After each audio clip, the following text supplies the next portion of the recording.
This episode of Verbal Tap brought to you by NogiBJJGear.com. Use the promotional code VerbalTap15 to get 15% off of your order. Do it! Is the moment UFC fans around the world have been waiting for. It's time! We were hot on the mic and an all-night broadcast on Saturday to talk some UFC coverage in exciting but never-ending fights, which is not a bad name for a movie. And I would like to just, I was really political, Raph, and some people gave us some harsh feedback. We might need to keep some of that to myself. And I'd like to take this moment before we start the show to apologize to abso-fucking-lutely nobody. It's time for Verbal Tap, the show that proves fighting way easier from outside of the political conventions because, well, we can arm ourselves with tanks, AR-15s, whatever we want. I'm your host, Kevin. With me, of course, Raph Esparza. Raph, how are you? Long weekend of fight coverage for you. Yeah, I'm pretty sure I'm still alive on air right now, if I'm being honest. I think I just have a camera set up permanently to just have me on air. You spend more time on air than off. I was actually thinking about this over the weekend. I was like, Raph did a solid 13 hours, I think, on Sunday. At a certain point, I feel like I'm a gigapet inside of a little machine that people just occasionally feed on air. God bless the work you're doing, because if you did miss out, I was making comments about how UFC is essentially the new Major League Baseball. That's not a compliment. It's fucking long. It takes forever to get through these days. The undercards, the 4 fights, we lost cute labia. It was a tough night. We'll get to that. We're going to get to yesterday's events because I'm going to make a public declaration early that should hook people. Craig Jones is out. I am just unbelievably stunned at how bad he got, and maybe it's because of who he's training with. That's going to be all part of my Sports Center hot takes. I'll have a straight face by then. You watched the Wrestling Submission Underground. I'm very curious your thoughts on that, / like if it was a hybrid of pro and real. I was just okay, just real. No, just real, which was very disappointing because I said, why do we have a cage here then? Wasted opportunity. If you can't at least climb up on it once. I don't know what we're doing. But we want to start with the biggest news. Daniel Cormier is officially retired. Never good when your coach comes out and says it. Raph, I was thinking about this from if you were like, Kevin should just not be podcasting anymore. It's time to go into consulting. It's like, oh, that's it's not great. What were your thoughts as you heard one of the greatest wrestlers and mixed martial arts fighter of the last 15 years is finally hanging it up at age 41? Look out, craft services table. No, listen, let's be real. DC has a storied career. We've always loved to kid around and prod him because that essentially is who he is. That is who you see him behind the scenes. It's who you see, ribbing with Khabib back and forth, their weird odd couple situation that they always have, which will be a sitcom in the future, I promise you. But there's something very respectful about that. Obviously, yeah, mentioning yourself in the realm of a Michael Jordan, not really my favorite stuff in the world. But you can definitely make the case that, man, the people he beat, the career he held, the few losses that he does have on his record are indicative of a guy who has made an impression here in the UFC and in ways that many people would have never even have considered. So I was very pleased to hear that he's going to do that. I, of course, I look forward to seeing him around and doing stuff and, of course, playing the telestrator and becoming our version of a John Madden. Have you guys thought about that? When he marks up on that TV screen, you don't get the fact that he's our John Madden? I hadn't put that correlation together, but I like it. Especially from a Thanksgiving perspective. We just need to add Mills agrees. My dog's like, I love DC. I want to start with where his career started. And this is one of my favorites. Hold on, let me yell at my dog. And you vamp. But he started in community college and then went to Oklahoma State. Yes. And I mean, listen, dude, we all have a lot of respect for wrestling. Obviously, we're going to talk a little bit about it for the Wrestling Underground a little bit later. But looking at the kind of career that he had, being able to translate that, not just to the Olympics and going through what those trials are, which are intense. And then finding success over at Strikeforce. And again, the children here might not truly understand what Strikeforce was, but at a time when the UFC was still essentially the monopoly, Strikeforce was trying to give them a good run for their money. And yet, for as much as they had going wrong, there were some things that they had going right. And him beating Josh Barnett is still one of those most epic slams you'll ever see in the big boy division. But he did so and overcame so many different athletic types, so many different styles, and a lot of it was due to that base with his wrestling. But over the years, he developed a really strong striking style, and I think that it complemented his wrestling, so that people would always say, oh, he's just a wrestler. And it's like, well, I mean, he's knocked out a few people too. So the man's a fighter. Yeah. And I'm looking at his resume, and oh my God, you forget really his wrestling resume, from freestyle to Greco-Roman to Olympic participation, Colby Community to Oklahoma State. I just love his story, and it's partially why I think he's so damn good at the commentary side and has always been very good at the fight promotion side. For a nice guy, he got John Jones all pissed off. Brock Lesnar, who made the news again today as a free agent. I don't know what that means, Rap. Does that mean it's time to leverage Dana White's obsession with his physique, which says a lot more about Dana White than it does about Brock Lesnar, who's been absolutely terrible in the cage for a long time? Is this just, I guess he's really made some careers out of people, to the point where Brock Lesnar can still make it on ESPN with, he's a free agent. It's like, oh God, world wrestling's such a draw that now we're just like, what do you mean he's a free agent? It just means he hasn't signed his next show up from retirement with my golf clubs gig for the WWE.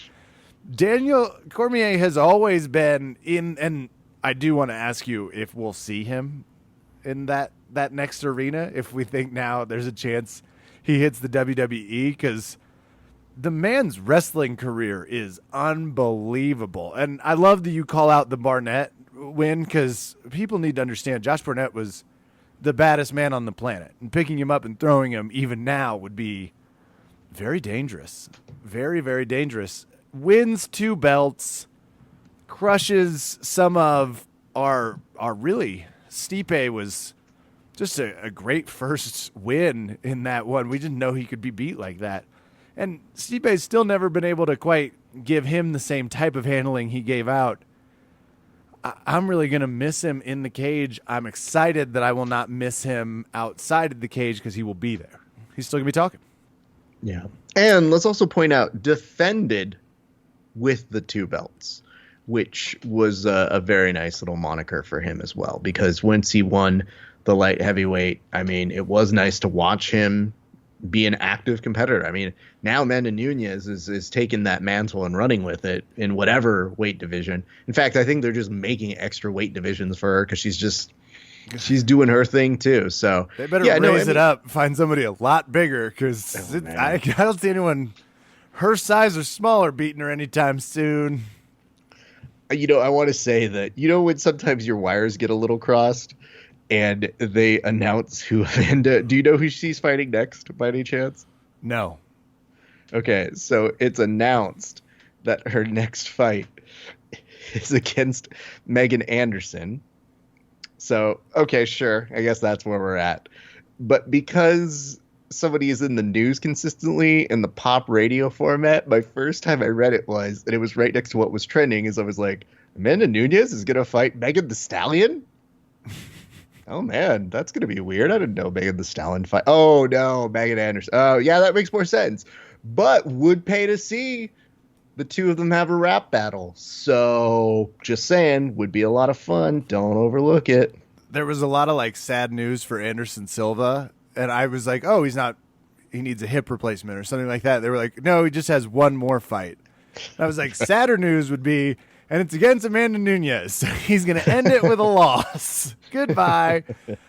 Daniel Cormier, if you recall, and I want to give him a teammate shout out, because I love this. And I don't always love it when people avoid their teammates, but he came from the team-based environment, and Cain Velasquez was the champ in the heavyweight. That's why he went light heavy. That was the whole the whole reason for putting himself through what was not his natural size, which is just some determination and teamwork and effing cool. And it's worth noting, you and I know some behind-the-scenes people in the commentary game. Everyone loves DC. It is not a persona you see. They love this man, which matters, especially in this game, because, oh, man, do people not say that about John Jones. No. And if you're talking about our fight careers are pretty much a wash, I'd rather have DC's criminal record than I would John Jones, as well as what people say about him. Hats off to him on just an extremely illustrious career.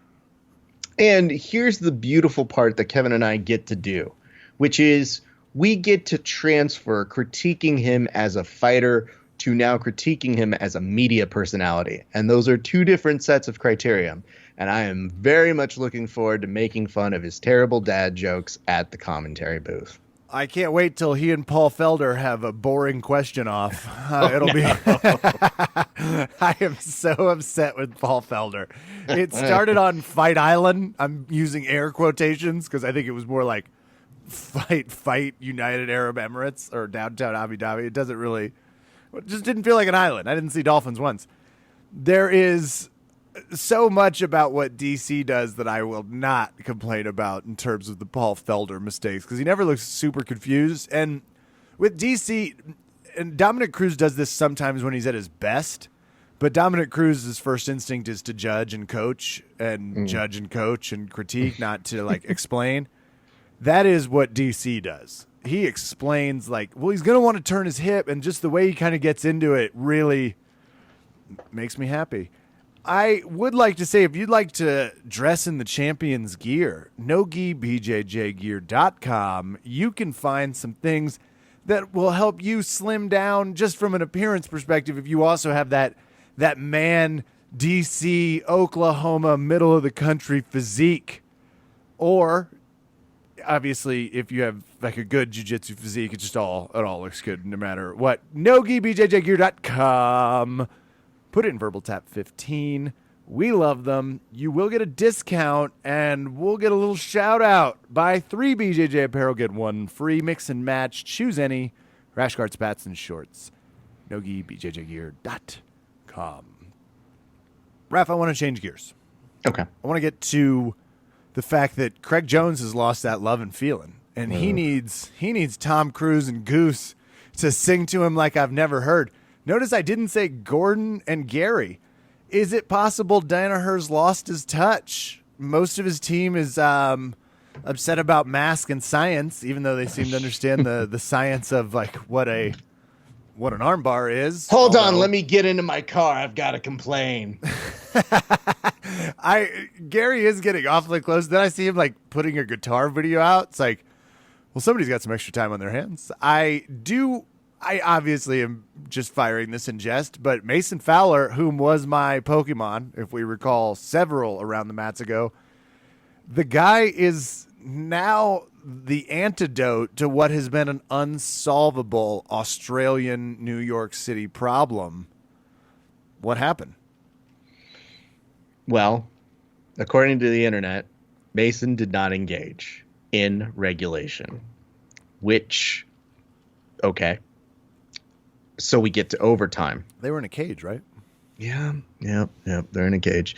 A lot of people say that Craig Jones butt scooting toward him is proactive action.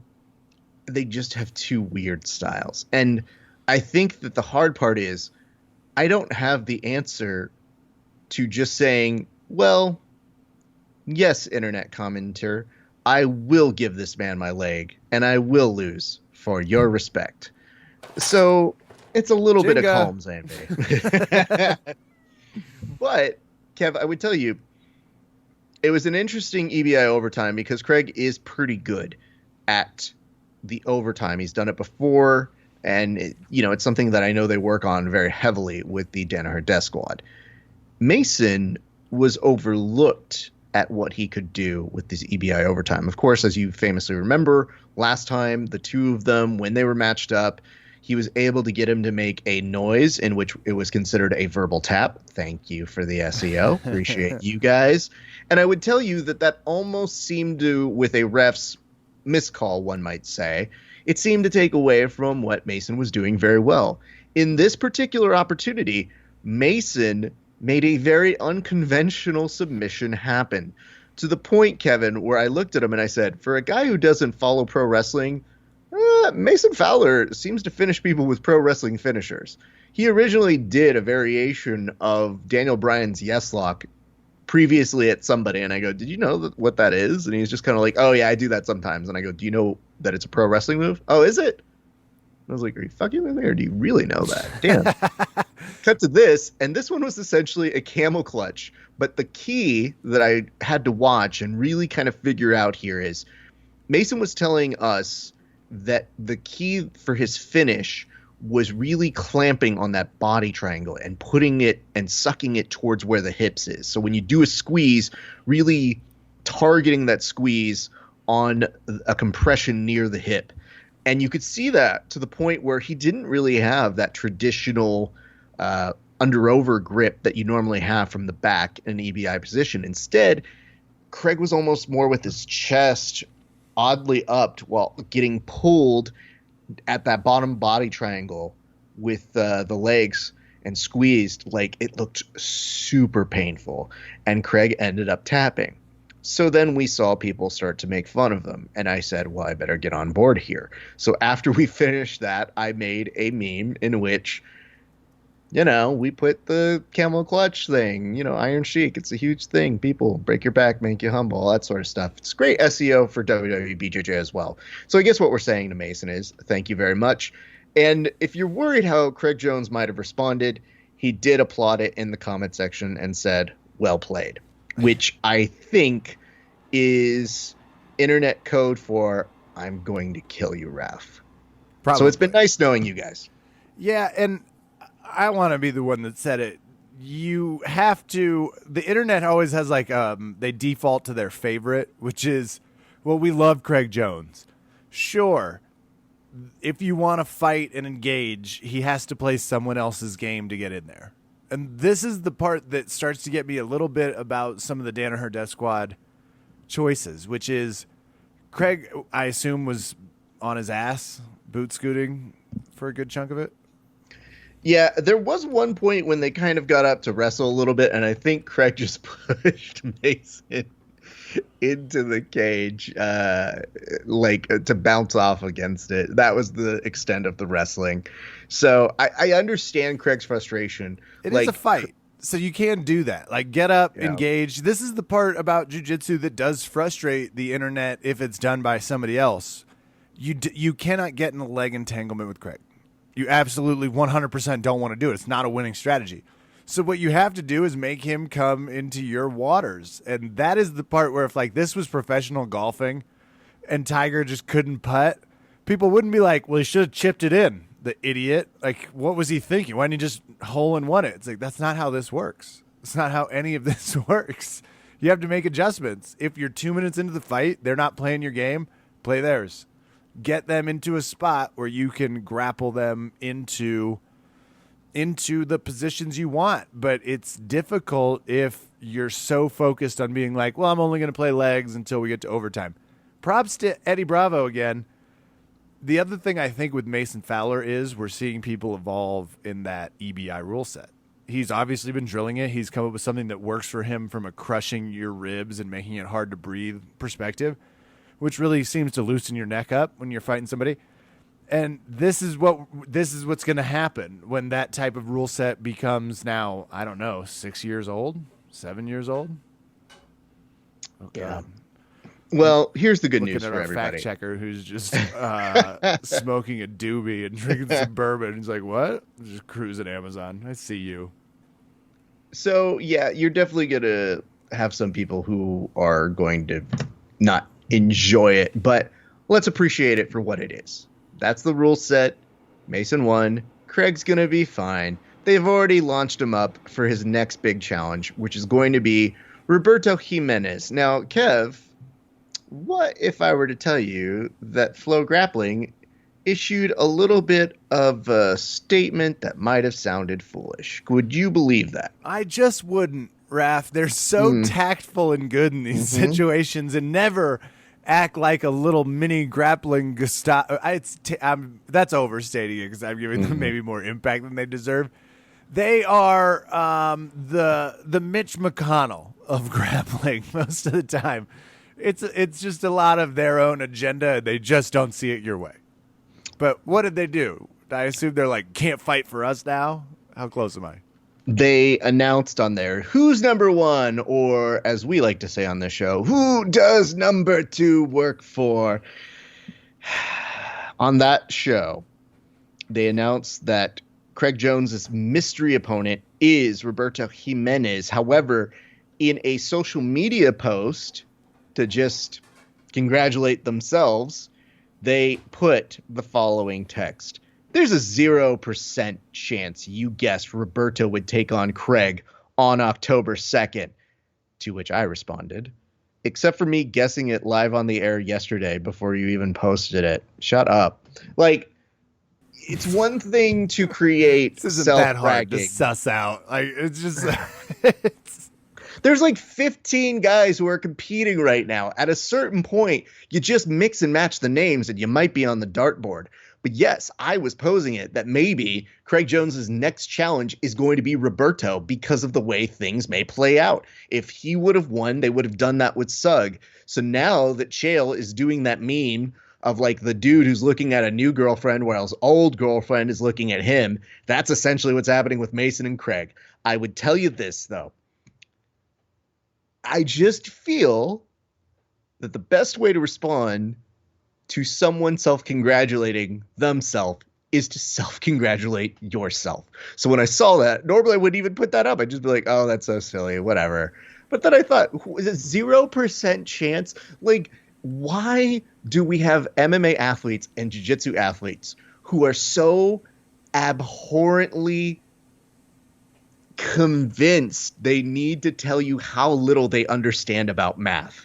A 0% chance means they're just saying you guys could not have seen that one coming, except you probably did. And you know what? When I'm here, coked out on my mind, doing 9 hours of straight talking, and I somehow land a bullseye from fucking incoherence at a certain point on those shows, what the fuck? That should be a low percentage. And me just shooting up and hitting from half court is not super remarkable to me. And yet you guys were taking a victory lap. So that's why to me, I just say this. I know a lot of people create shirts that say fuck flow or they don't enjoy flow. I get it. We hear you. It's fun to give them shit. So find that middle ground and just tell them when they do posts like that mean absolutely nothing. Oh, come on now. Whoever's running your social media, just chill. I know you want my engagement. You have it. But at least don't be that stupid about it. Anyway, end rant there. I would like to tell you about some of these results, Kev. Yeah, give us some other fights. All right. Amanda Lowen putting in work. She looks amazing continuously. She does win in overtime, I believe, via armbar. And that was a fun little match. I mean, Amanda was trying to essentially work from guard. She was trying to get a hip heist going the entire time. Didn't quite have it going. Didn't someone tell her you're supposed to just take it to overtime? It's armbarring during regulation. All right. Yes, 100%. It was Mason Fowler outside of the cage going, here's my secret. No, I don't know. She just literally is somebody who is very smiley. She put up a really awesome post with her opponent, Jillian Robertson from the UFC. They were in good spirits, and she just thanked her for giving her the challenge and the opportunity. And I have to say, that's going to be a recurring theme that we'll talk about in a few minutes. Then Richie Martinez defeated Ben Egley. I keep wanting to say his name differently. But beat him in overtime, which was really, really fun to see. That was supposed to be Boogie versus Brent Primus, or Primus, depending on how you like to say it. He didn't correct me, which I actually was a huge fan of. I was like, did I say your name wrong the whole time? He goes, yeah, but, no big. So appreciate him. Would love to still see that match. Roberto did defeat Jesse Taylor. Now, we have our friend Dane Donovan who likes to come in and do comments during our live programs. Let this be another cautionary tale to all of you who watch these shows. He tried to instigate a bet with me and said, hey, Raph, how could you have Roberto against Jesse on this one? And I said, I like Jesse. He's really good. But, Roberto's got a lot of momentum, and he's young, and he's super strong as well, which is normally like what people say about Jesse. So you just kind of want to take the bet. That's smart. And he goes, I hear what you're saying, Raph. And that's why loser shaves their beard. Now, first of all, it doesn't even make any sense. An internet guy watching our show is going to tell me that his beard is as valuable as my facial hair. Do you know how many broadcasts I'm on? I'm more insured with my facial hair than Jennifer Lopez is with her ass. So when this man is trying to tell me... I'm going to put a flag next to that one, Shut but up, go shut on. up, Okay. I've learned a lot from Flow Grappling's social media guy. They would never have that kind of clever comparison. Are you joking? Anyway, I know that's a stupid comparison, but stay with me here. I want to make sure that when people issue stupid challenges, and I very politely tell them, listen to me, I am a compulsive gambler. You do not want to do that. And yet they still try to egg me on. I go, I'm not taking your bet. And when Roberto made quick work of Jesse, he quickly responded, thank you for your mercy, sir. I appreciate it. Per capita, my ass is as large as J-Lo's. That is not the point of your metaphor. I will say you do spend a lot more camera time, so this is manicured. And I'm not suggesting you have a Donald Trump Jr. situation where the only thing that defines your chin from your non-neck and chest is a beard. I would never be so bold because you still grapple, but I wouldn't shave my beard either for that type of challenge. I don't have one currently, but you get the same gist. I'm just saying, Kev, I'm a guy who appears on camera a certain way, and if somebody sees something different, they might tell me something like, no video, Raph, we're good. You shaved. Just don't like the way you look with your face. My wife gives me so much shit when I have had no facial hair on the face. She's been like, this marriage is really... It's on the rocks. On the rocks right now. I'm going to be honest. So it's very strange when she'll tell people that, and I go, I guess I'm going to keep it. So there you go. Props to Pierre Leclerc, or Leclerc. I don't know how to say that last name, so I'm just going to skip over that one. Krellinston and PJ Barch was a lot of fun. Hey, I will tell you guys to go watch I like both those names.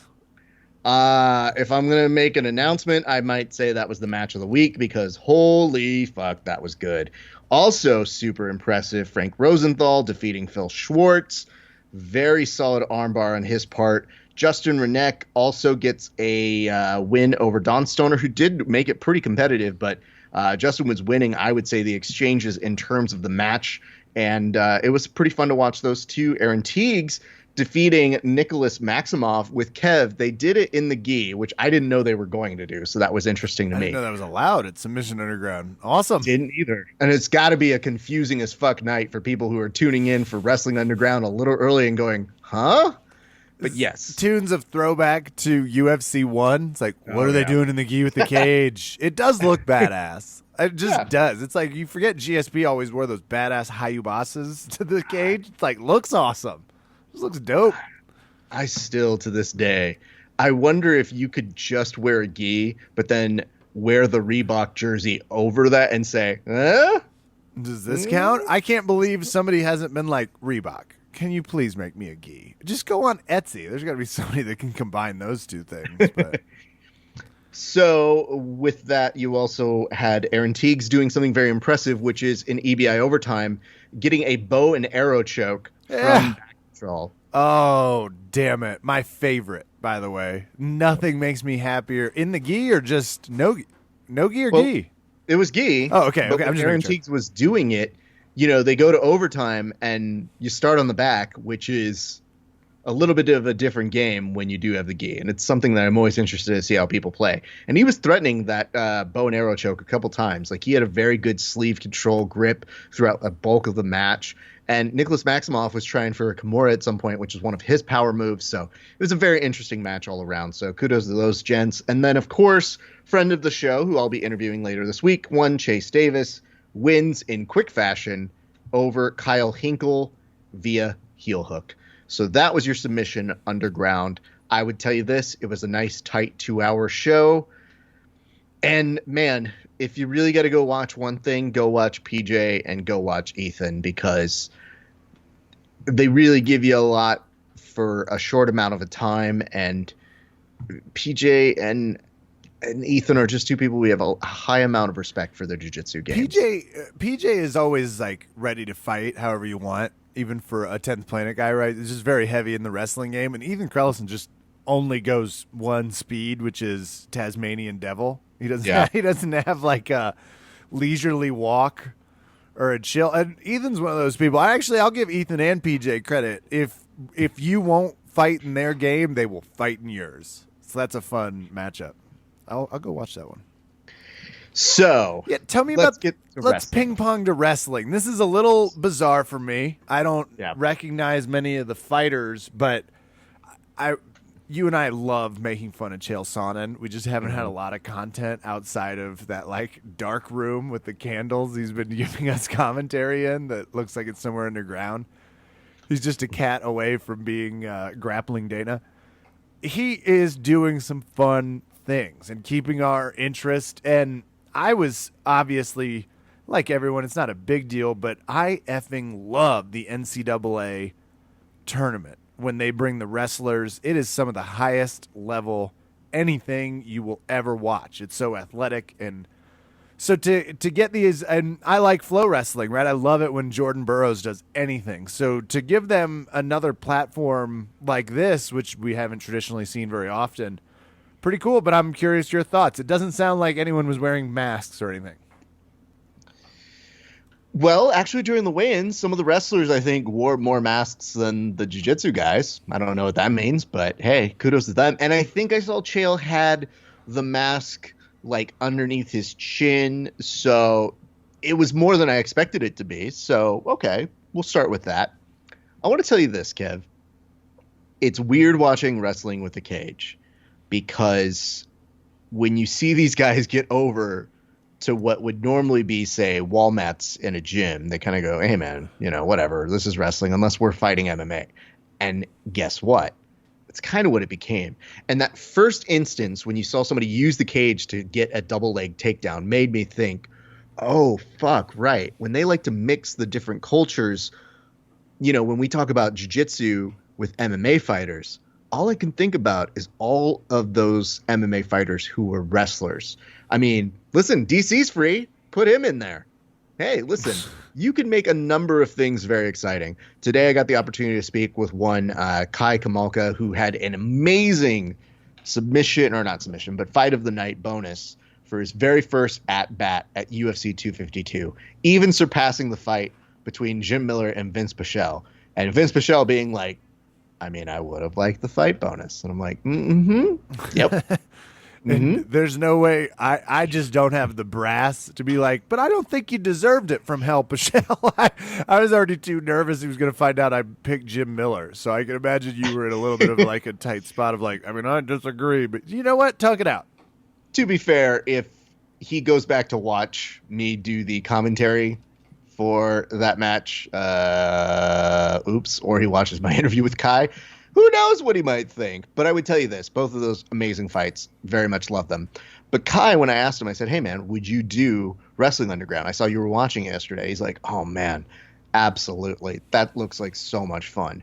And it just makes me wonder, okay, all you have to do is take the footage that you got yesterday and start to shape that in the same way it appealed to, say, all of us when we saw one or two big names and then saw opportunities for people that you said, oh, it would be kind of nice if Austin Vanderfooter took on somebody who is in jiu-jitsu. That would be kind of interesting. Let's see how that goes.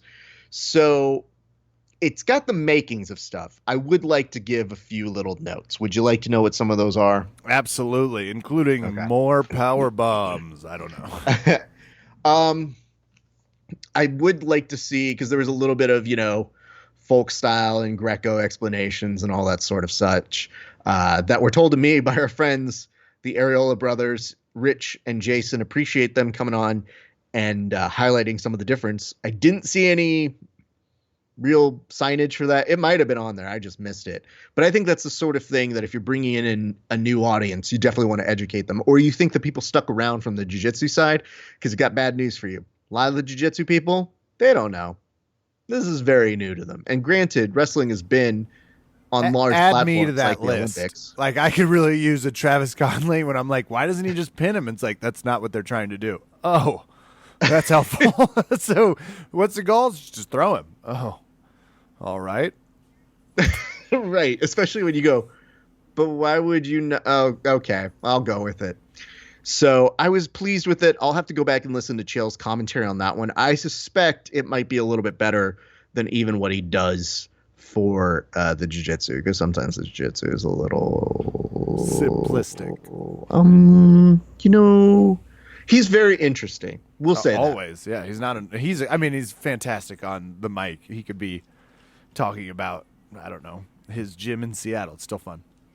Kev, you would love this. They burned through like 6 matches in an hour and 10 minutes. I do like this about Submission Underground, as opposed to, and well, we reference Flow Grappling.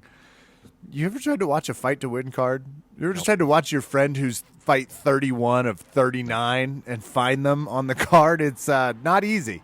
So I do appreciate the punctuality of, Submission Underground. I can speed watch this in an hour. Yep. And I think that pace is always easy and fun to appreciate with the short periods that you see, and getting those 2 periods to really watch people do their craft. It's interesting, and there are a few throws that were super fun to watch, and the guys seem game, and it's very interesting. I may reach out to a couple of those guys to interview them, because I'm intrigued to hear what their thoughts on it. I want to see if they even watched any part of the Submission Underground, because we're seeing these things come together. For example, Nikki Ryan is going to get a match with a high-profile wrestler. Now, Kev, ask me what the rules of the match are. One of them is blindfolded. The other is delicately placed in the cage silently, so he doesn't know where he's coming from. Then a noise starts to go, and it's like a CIA black site. They really crank up the horrible torture electro, and we just see who walks out of the match and who becomes a crying mess. A lot more thought went into yours. It's just a jiu-jitsu match, so okay. Fuck I dig yourself, it. wrestling dude. Yeah. Go fuck yourself. Godspeed, wrestler. So what I would tell you is this, Kev. It's, you want competitive matches, and maybe there might be some compelling matches. We're seeing a lot of people who, I mentioned this on air, we don't know if they're going to have a wrestling season for their sport in colleges. So, we can assume they will not, because if football was any indication, and I know wrestling's smaller, but it just spreads like it's just the worst possible environment for this. It's also very hard to convince people this is like socially distanced, like tennis, where you go, yeah, it's fine. Yeah, they're breathing on each other, near around each other. That's fine. Whatever. Yes. You are inside each other in wrestling, basically. Yep. Yeah. So anyway, lots of potential in that one. I'm intrigued to see what they do with it. There is a certain element that I do wonder what it would look like with the crowd again. But for the time being, I think it slices very nicely into we're in a silo somewhere. We just are doing this on our own. You have no idea where the fuck it is. I do like that. Pump in crowd noise. Take away from the NBA bubble. Don't be afraid. Just get a little, we will choke you. I think one of the jokes that we've said, if we do a little bit of a take of the WWE BJJ stuff, is the WWE has made their fan wall, their Thunderdome, by the way, is what they're calling it. And they have fans who are watching the event live that they plaster all on teams. Yeah, the NBA does that too.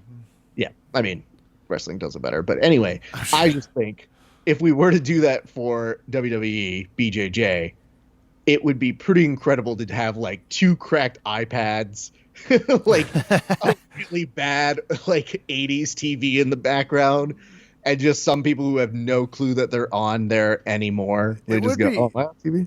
Maybe good cross promo for our commentary sides we do to get on them and just have like a little sign that's like, tune in to Facebook. Like just something to let people know, hey, we're here too. I definitely know that a couple of my wrestling friends, they hit me up and they go, "Oh, did you hear about this?" And I said, "Yeah." And they go, "Yeah, I signed up." I said, "Oh, okay, well, good for you." And then I immediately after you just mentioned that right now, I go, "Oh, I should have fucking done that more in a Verbal Tap shirt. Fuck, damn it." Maybe next time. Nah. Well, the UFC's not doing it yet. That's for sure. Like, fuck that. Overall, what do you grade the event? I'm a hard grader, so I would say B with a asterisk of let me hear the commentary, because I feel like there still needs to be explaining it a little bit more. We brought on a fan to do commentary, by the way, which was an interesting experiment because somebody was like, I can commentate. And I was like, let's see it. And you know what? They tried. And they're a fan of our show, so they understand our way of doing it. But it's so much easier to talk in the comment sections. And when you'd ask him to do one thing, he would do another. And you'd be like, that's not what I asked you to do. So there's a beacon of timing that you have to have on these things.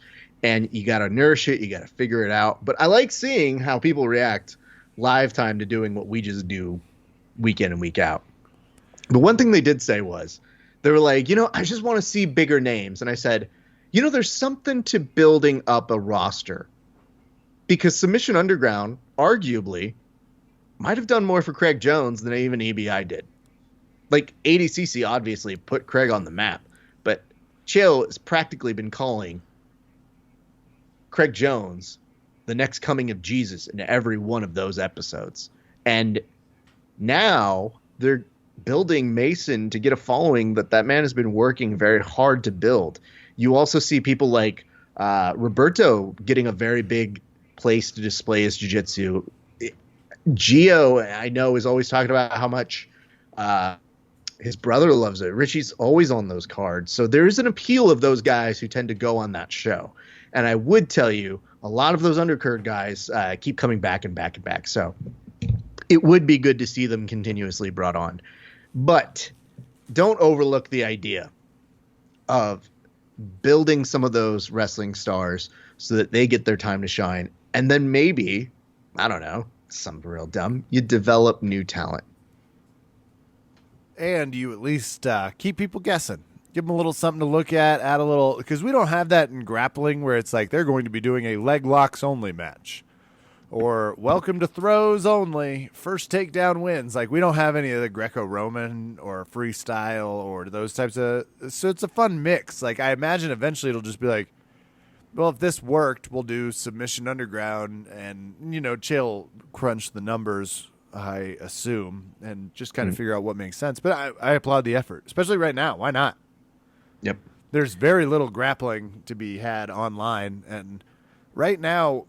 if ever, and I know Brandon McCatherine's doing something where he's trying to do like a grappling league where it's like a round robin type style. We're almost accidentally there. I mean, from Flo being as uncreative as possible, just taking 0% chance you guessed this, Kevin. and taking Chaels. It's like, well, we've got 3 people at the party. There aren't that many grapplers. It's just really funny and misguided right now. -3% chance it's lowered. Yeah, unless then it's a -4% chance you guess this. It's like somebody already said it. What? Okay, 3%. Are you ready to swing over and nightcap what we already did several hours on Saturday? Yep. Anthony Smith got his ass kicked by Mr. Rekic. It wasn't close, and now Rekic's saying he deserves the title shot, which led me to think, who's got the title currently in the heavyweight division? Took me a minute. Yes, we did just settle that a couple weeks ago. Well, there's some internal fighting amongst who should get it. There's, John Bones Jones is making his case that he should just automatically go wherever he wants to go. Obviously, there are some things that we'll have to figure out here, but I'll tell you this. I think the first and foremost thing is I would like to see Stipe versus Francis. Well, and yet Rakic's John light Jones- heavyweight, though. I Those know. two. Oh, okay. But here's the idea. Even though he's light heavy, people still are invoking the name of John Jones. Well, and I'm about to do something so stupid. I can't even believe I'm about to do it. But John Jones said, it's like, wait, hold on. What am I talking about? John Jones doesn't mean he's on Quaaludes at the time. He doesn't know what he's saying. It's like he has the same. John dealer. Jones says a lot of things, kids. And that's crack that he's smoking right there. So just letting you kids know that. Okay, so that's the heavyweights. And John Jones is inserting himself into there. Now we go to light heavy. And you're going to see Dom Reyes wanting There we go. that. Well, I'd watch Dom Reyes versus Rakic, but Rakic is a force because Anthony Smith does not get handled like that. And he got handled like that. If you watch the fight, I mean, it was bad. It was brutal. I don't foresee watching someone handle somebody like that, but Serbs, you got to just be very careful. The man's from Serbia, and talk about being distanced. They don't have the same nightlife to keep them entertained. Robbie Lawler also got his ass kicked. And speaking of people that are maybe in that, did they retire? Didn't they? Mm-hmm. Can we call this the BJ Penn zone? Just name it for respect. Yeah. Lawler's in the BJ Penn zone. We're not loving what we see. Neil Magny pretty handedly won the decision. Surpasses a major milestone in the UFC with just wins in this division. Unbelievable in my estimation. We had Grasso really rock Kim in what we thought was a slightly closer fight than the judge's decision, but when you get the takedown late and it's already a close match where you're peppering somebody up and getting some good swings in, that's what it takes. So I'm just doing my decision sweep through all these before I start getting to because Cummins won, but we have Ricardo Lamas, the bounty hunter himself, gets a win over Algeo. Then again, this was a lot of decisions. Maybe this is like why I was complaining these fights were 7 hours long. But Casanganye beat Pitolo.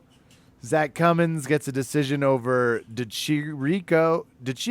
Oh, that takes me back to a real Coneheads moment. But DeChirico. Which BT dubs, fun fight, and credit to Ricardo. He is essentially, I think, de facto retired. He was kind of like leading to it. He might come back, but we'll see. But yes, Zach Cummings, friend of the show, picks up a win. Very pleased for him. And then, Kev, we've got 4 submissions, Four and I think those are pretty submissions. This is Bruce Lee Caceres gets a rear naked choke in round 1, which is effing impressive. Brady, no, wait, not Tom though, right? Just making sure. Nope. Brady gets the win over Christine Aguilera with a guillotine choke. One of my all-time favorites to watch anyone get. But that was also like he had been beating him up a little bit and got the guillotine. So we'll call that we got to come up with something like that, like hybrid, hybrid strikes to submission. If they're not going to call it a verbal tap, we're surely the world's open. Then we have Viana getting an armbar over Whitmire, which was a pretty sick armbar. Again, a round 1. These are all round 1, round 2. It's so funny to start with 4 submissions and then that's it. The rest are decisions. Yeah. And I watched this one, but the rear naked choke of Martin over Cyphers. Raph, get away from your ears. Ah! Screamed in her opponent's ear, and I'm here for it. I love it. People do not get jacked enough when they get a submission. I would border it on a verbal tap based off of the visceral fear I felt in that moment. But overall, fun night of fights. Yeah, I was pleased. I mean, it's hard to keep that momentum going. You always look around and you go, there's been 4 straight really fun submissions. Put your seatbelt on, referees. You're about to go to work. It's about to get really dicey. The fight gods won't be this kind to us. we're going to get into some boring fights soon. Or I think in this case, it was less that it was boring as much as it was, I don't really want to watch Anthony Smith make some bad choices. I don't really want to watch Robbie Lawler take his 4th straight loss. Okay. That was the last part of our evening, too, was sitting through that and going, it was all going so nice. And this is not nice. This is mean. This is a bad stranger danger. I don't like it. So it was, I mean, I had fun otherwise. I thought it was something that was interesting to kind of watch it progress and do its thing. So, yeah, I mean, Kev, listen, it's going to be interesting to see what they do with Anthony Smith because he says he has some decisions to make. And I think when you mention what's going to happen in those different divisions, he's talking about light heavyweight. And,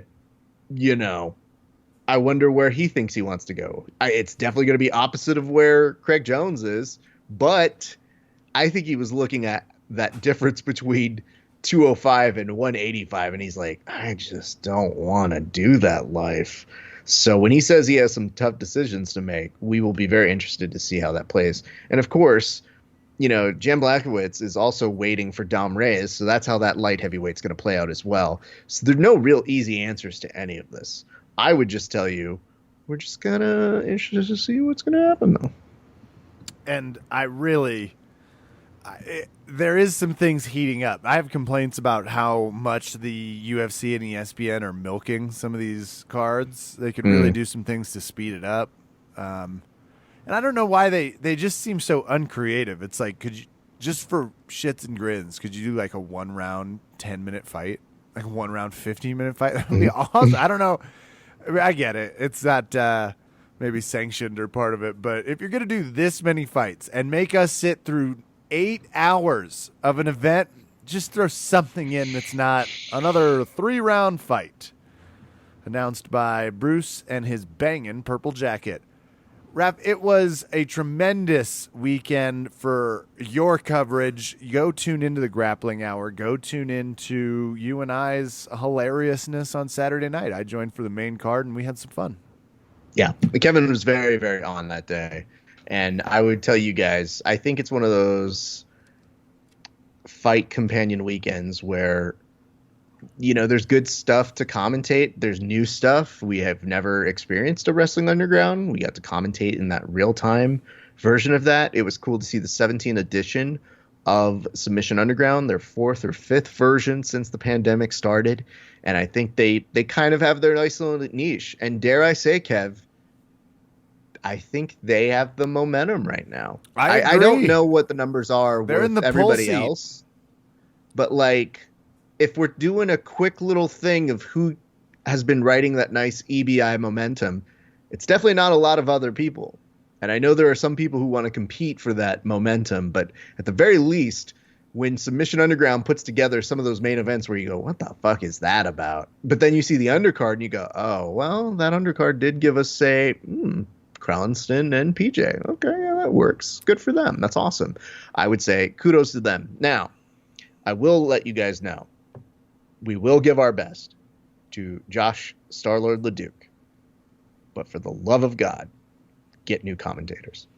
And we say that with kindness because we know him personally, but yikes. You say it with kindness. I say nothing but with hostility towards him, and I wasn't listening. So I'm only picking back on your opinion. I just want to make sure if I were to be giving it, it would be hostile.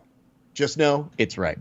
And some of the people who were in the comment sections just reminded me of how stupid you start to wonder people can be. Like, you ever show up at a news article and you look at the comment section and you just have a moment where you go, what does this person do all day? Like, who is this person? Are they an accountant at a firm that they hate? And then they just go, oh, I just can't wait to feel alive and tell somebody how much I hate Taylor Swift. It's kind of like that, but for grapplers. And half the time when I show up, I'm always astounded. So when people are commenting about jiu-jitsu, are these guys butt scooting? And you go, oh my God, we're going to have a bunch of this, aren't we? Okay. And the commentators not helping makes it for a weird visual presentation. Otherwise, huge kudos to Keith Krikorian. Huge kudos to Quentin Rosenzweig. I will be talking with both of them this week, and I'm very pleased because both of them won. Quentin beat a very prominent individual, Kieran Jacobs, who I believe was the catch wrestling champion, which now makes Quentin Rosenzweig it. And Keith had a very impressive win over Jordan Holy. So that was a fun little tournament that they put together, and I'm happy for them, and I'm glad that they got the opportunity to do it. And it is weird because they were also like everything was in something they weren't supposed to be. Joshua Sabatiro was in a professional wrestling ring, so everybody just switches locations like it's a Street Fighter background. Where all of a sudden I was like, is there going to be a car in back that they beat up in between rounds? Because I'm kind of okay with that too. Well, you heard it here. We had a blast with the people watching along Saturday night. Shout out to Megan. Shout out to Dane. Shout out to Senor El Comento. It was a lovely time, and we really enjoy the feedback and people, including, I don't know why I wore the deepest V-neck anyone's ever had, but please tune in because the fans sure let me know about it, and no one was more in agreement with them than me by the end of the night. I started out like trying to be modest and cover it, and next time I swear to fans I'll cover up a little bit. Even I thought it was too far. That'll do it for us tonight here at Verbal Tap. I am Kevin. Thanks for listening. Good night, and Wakanda forever.